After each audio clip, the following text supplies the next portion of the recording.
Morning students, today I am going to tell you the differences between simple interest and compound interest for understanding the concept of arithmetic progression.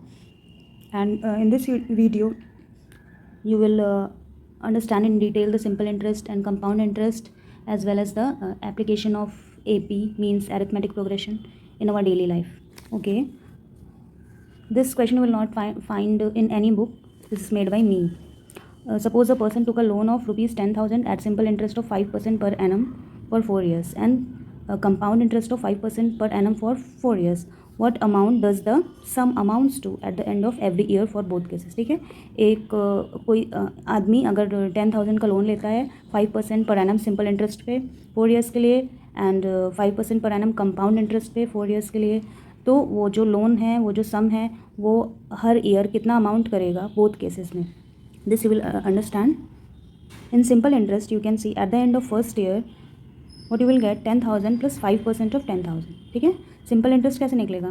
10,000 plus 5% 10,000 का उसमें हम add कर देंगे, तो ये हो जाएगा 10,000 plus 500, it will be 10,500. And eight the end of second year में ये अमाउंट कितना हो जाता है? इसमें हम 10,500 में हम फिर से वही उतना ही इंटरेस्ट ऐड करेंगे. सिंपल इंटरेस्ट में क्या होता है कि in every year we add the same amount of interest. Okay, so we will add 500 means 5% of the first amount the which we have taken. ठीक है, जितना हमने लिया है उसका 5% हर ईयर में हम ऐड करेंगे.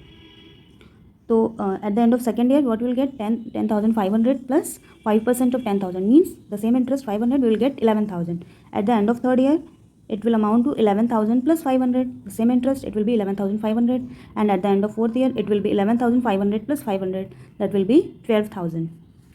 But in case of compound interest it is different from simple interest. Amount at the end of first year it will be 10,000 plus 5% of 10,000. ठीक है, for the first year it will be same as the simple interest, it will be 10,000 plus 10,500. But at the end of second year में क्या होगा कि simple interest same नहीं लगेगा, 5% of 10,000 नहीं लगता है, it will be increased every year. ठीक है, ये सक्सेसिवली इंक्रीज़ होता जाएगा, जैसे जैसे हमारा अमाउंट इंक्रीज़ होगा उस पर हमारा इंटरेस्ट लगेगा. Like eight the end of second year what will be the compound interest, it will be 10,500 plus 5% of 10,500. ठीक है, जो ये हमारा अमाउंट हुआ, the interest will be calculated at the amount of preceding year. ठीक है, जो हमारा इसके पहले का जो अमाउंट था उस पर 5% लगेगा और जो हमारा अमाउंट निकला था उसमें ऐड हो जाएगा. तो it will be 10,500 plus 5% of 10,500, it will be 11,025. Then again at the end of third year interest will be calculated at this preceding amount.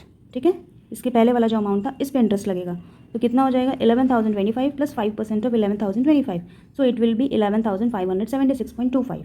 And eight the end of fourth year interest will be calculated on this amount, preceding amount. तो हम क्या करेंगे, इसमें हम इसका 5% add कर देंगे, it will be 12,155.0625. Okay, तो you can see the difference. Simple interest में पहला अमाउंट आया 10,500, इसमें भी वही आएगा, but at the end of second year they both are different. Here it is 11,000 and here it is 11,025.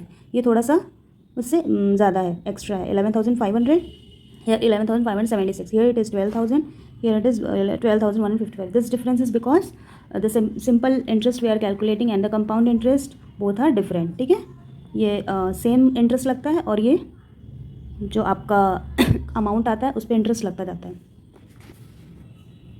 So the amount of money at the simple interest is in AP. You can see what are the amounts: 10,000, 10,500, 11,000, 11,500 and 12,000.